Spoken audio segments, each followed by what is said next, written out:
अब बात करते हैं आज की अगली कहानी की। क्या दुनिया के सबसे ताकतवर घर व्हाइट हाउस की दीवारों के पीछे कोई बड़ी दरार पड़ गई है? चर्चाएं तेज है कि डोनाल्ड ट्रंप के अपने ही आशियाने में बगावत की आग अब सुलग रही है। सवाल यह भी उठ रहा है कि क्या अमेरिका की फर्स्ट लेडी ने अपने ही पति के खिलाफ मोर्चा खोला हुआ है?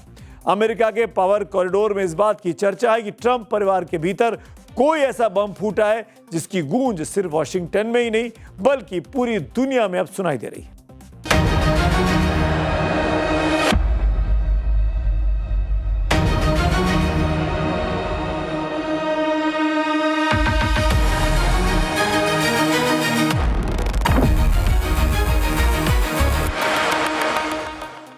ट्रंप के घर बम।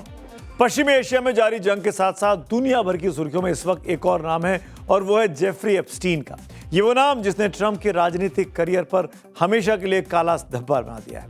लेकिन इस बार हमला बाहर से नहीं हुआ है, घर के अंदर से हो रहा है। मेलानिया ट्रंप, जो कि उनकी पत्नी है, उन्होंने व्हाइट हाउस से वो कह दिया जिसने ट्रंप की रातों की नींद उड़ा दी है। मेलानिया ट्रंप ने क्या कुछ कहा वो आगे आपको बताता हूं, लेकिन पहले देखिए किस तरह अमेरिका की फर्स्ट लेडी के एप्स्टीन पर दिए बयान के बाद अब पेंडोरास बॉक्स खुल गया है। एप्स्टीन की शिकार महिलाओं ने मेलानिया ट्रंप को आईना दिखाया है। यहां मैं एक बात बहुत साफ कर दूं कि आप जिन महिलाओं का बयान अब सुनने वाले हैं उन्होंने खुद अपनी पहचान जाहिर की है। ये एप्स्टीन के विक्टिम्स हैं, पीड़ित हैं, क्योंकि ये वो व्यापाचारी जेफरी एप्स्टीन की पोल पट्टी खोलना चाहती हैं। महिलाएं खुलकर सामने आई हैं। अमेरिका के कई बड़े न्यूज़ नेटवर्क पर बिना नकाब के इंटरव्यू दे रही हैं।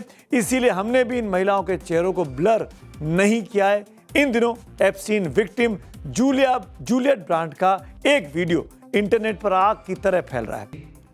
क्यों मेलानिया ट्रंप को घसीट रही हैं अपने साथ, सुनिए। एप्स्टीन सर्वाइवर जूलियट ब्रांड अमेरिकी राष्ट्रपति डोनाल्ड ट्रंप और फर्स्ट लेडी मेलानिया ट्रंप को कोर्ट में खड़े होकर गवाही देने को कह रही हैं। तो अब एक दूसरी एप्स्टीन विक्टिम मरीना लोसार्ड ने स्काई न्यूज पर आकर मेलानिया के दावों को भी चुनौती दे दी है। सुनिए इसको। मरीना पूछ रही हैं कि आखिर कब तक पीड़ितों को ही अपनी कहानी सुनानी पड़ेगी? क्यों नहीं ट्रंप और मेलानिया सामने आकर सच बताते? धमाका सिर्फ बयानों तक सीमित नहीं है, अब बात कोर्ट की दहलीज तक पहुंच गई है। एप्स्टीन सर्वाइवर अमांडा उंगारो ने धमकी दी है कि वो मेलानिया और ट्रंप के खिलाफ कानूनी कार्रवाई करेंगी। तो सुना आपने, अमांडा ने अपने पोस्ट में दावा किया है कि उनके पास ऐसे सबूत हैं जो साबित करते हैं कि ट्रंप और एप्स्टीन के बीच के रिश्ते सिर्फ जान पहचान तक सीमित नहीं थे। मेलानिया का अचानक सामने आना और सर्वाइवर्स की पैरवी करना ट्रंप के लिए किसी आत्मघाती हमले से कम नहीं है। एप्स्टीन सर्वाइवर लिसा फिलिप्स ने जो कहा है वो सबसे चौंकाने वाला है। आप समझ रहे हैं कि क्या कुछ चल रहा है, क्यों चल रहा है, ये भी अब आप समझ लीजिए। अमेरिकी राष्ट्रपति डोनाल्ड ट्रंप एक तरफ पश्चिम एशिया में जंग की आग को बुझाने की कोशिश में जुटे हुए थे, तो वहीं व्हाइट हाउस में एप्स्टीन के चिन्ह को जगाने वाली और व्हाइट हाउस के भीतर ले आने वाली और कोई नहीं बल्कि अमेरिका की फर्स्ट लेडी ही थी। 5 दिन पहले मेलानिया ट्रंप ने जो कहा वो एप्स्टीन की विक्टिम नहीं हूं मैं, और न ही एप्स्टीन ने उनके डोनाल्ड ट्रंप से मुलाकात करवाई थी। उनके इस बयान की वजह से पूरा बवाल खड़ा हुआ है। लेकिन खबर यह नहीं है कि 5 दिन पहले मेलानिया ट्रंप ने क्या कहा था और उसका क्या बवाल हुआ। खबर उसके पीछे भी है। खबर यह है कि अमेरिका की फर्स्ट लेडी ने यह कैसे कहा। रिपोर्ट के मुताबिक मेलानिया ने यह बयान डोनाल्ड ट्रंप को बिना बताए उनकी मंजूरी के बगैर जारी कर दिया था। ट्रंप उस वक्त व्हाइट हाउस में नहीं थे। मेलानिया ने न सिर्फ खुद को एप्स्टीन से अलग किया बल्कि अमेरिकी संसद से मांग कर दी कि एप्स्टीन सर्वाइवर्स, जो विक्टिम्स है, जो पीड़ित है एप्स्टीन के, उनके लिए पब्लिक हियरिंग किया जाए।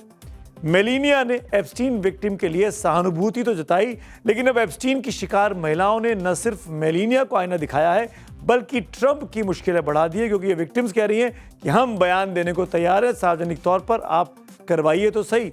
और ये ट्रंप और मेलानिया के संबंधों के बारे में बात करना चाहती हैं। ट्रंप अक्सर कहते थे कि उनके दुश्मन बाहर हैं, लेकिन आज उनके घर की चार दीवारी के भीतर से उठी आवाज ने खुद उन्हें एक बार फिर कटघरे में खड़ा कर दिया है। जिस एप्स्टीन फाइल से वो बचना चाहते हैं वो एप्स्टीन फाइल उनके घर में खुली हुई है। मेलानिया ट्रंप का ये कदम क्या उन्हें अमेरिका जनता की नजरों में महान बनाएगा, या फिर ट्रंप के साथ साथ उनका नाम भी इतिहास के काले पन्नों में दर्ज होगा, ये तो वक्त आने पर पता चलेगा। जब अमेरिका के राष्ट्रपति डोनाल्ड ट्रंप जेफरी एप्स्टीन को लेकर घर में ही घिर चुके हैं, तो बचाव में सामने आए हैं उनके बचाव में उपराष्ट्रपति जेडी वेंस। जेडी वेंस ने कहा कि जेफरी एप्स्टीन एक घिनौना आदमी था।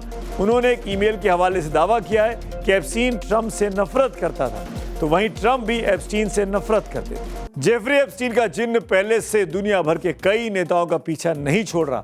वहीं इस बीच अमेरिका में एक नया स्कैंडल और सामने आया। लोना ड्यूज नाम की एक लेडी ने अमेरिकी नेता एरिक स्कॉलवेल पर गंभीर आरोप लगाए। लोना ड्यूज ने एरिक स्कॉलवेल पर आरोप लगाया है कि ड्यूज ने अपने वकीलों के साथ प्रेस कॉन्फ्रेंस कर सार्वजनिक तौर पर यह आरोप लगाए। ड्यूज का कहना है कि 2018 में कैलिफोर्निया के वेस्ट हॉलीवुड के एक होटल में एरिक स्कॉलवेल ने उनके साथ गलत काम किया था। पूर्व मॉडल और सॉफ्टवेयर कंपनी की मालिक कही जा रही ड्यूज ने यह भी कहा कि वो इससे पहले इसलिए सामने नहीं आए क्योंकि उन्हें एरिक की राजनीतिक ताकत से डर था। एरिक स्कॉलवेल अमेरिका की विपक्षी पार्टी डेमोक्रेट्स के बड़े नेता रहे और अब उनको इस्तीफा तक देना पड़ा है। गजब है अमेरिका की राजनीति, चाहे रिपब्लिकन हो चाहे डेमोक्रेट्स हो, लग रहा है कि हमाम में सभी। आगे बढ़ते हैं, स्ट्रेट ऑफ हॉर्मुज से इस वक्त एक बड़ी खबर आ रही है। ईरान के साथ जारी तनाव के बीच डोनाल्ड ट्रंप ने एक और बड़ा दांव खेला है। ट्रंप ने अपने प्लेटफॉर्म ट्रूथ सोशल पर एक पोस्ट करते हुए दावा किया कि वो स्ट्रेट ऑफ हॉर्मुज को स्थायी रूप से अब खोल रहे हैं। ट्रंप यहां पर भी नहीं रुके, उन्होंने चीन को लेकर भी एक बड़ा खुलासा किया। ट्रंप के मुताबिक चीन ने उन्हें भरोसा दिलाया है कि वो ईरान को हथियार अब नहीं भेजेगा। ट्रंप ने पोस्ट में लिखा कि चीन इस बात से बहुत खुश है कि हॉर्मुज स्ट्रेट को हमेशा के लिए अब खोला जा रहा है। ट्रंप ने यह भी लिखा कि हॉर्मुज को चीन के साथ पूरी दुनिया के लिए खोल रहा हूं। पोस्ट में आगे ट्रंप ने लिखा कि जब वो कुछ हफ्तों में चीन जाएंगे तो राष्ट्रपति शी जिनपिंग उन्हें जोरदार तरीके से खुश होकर गले लगाएंगे। अब सवाल है कि क्या ट्रंप ने अपनी इस डील से ईरान के मंसूबों पर पानी फेरा है और क्या वाकई दुनिया के सबसे संवेदनशील समुद्री रास्ते पर अमेरिका और चीन अब एक साथ खड़े हो गए। आपको बता दें, इससे पहले रॉयटर्स के हवाले से खबर आई थी कि हॉर्मुज में अमेरिकी नाकेबंदी की वजह से चीन का टैंकर रिच स्टेरी फंसा हुआ है। अब आखिर में आगे बात कर रहा हूं पब्लिक व्यू की, और आज का व्यू विमेन रिजर्वेशन बिल पर है। देश तिवारी साहब लिखते हैं, 2/3 बहुमत चाहिए, सरकार को बिना नंबर के सत्र नहीं बुलाना चाहिए, पैसे की बर्बादी होगी।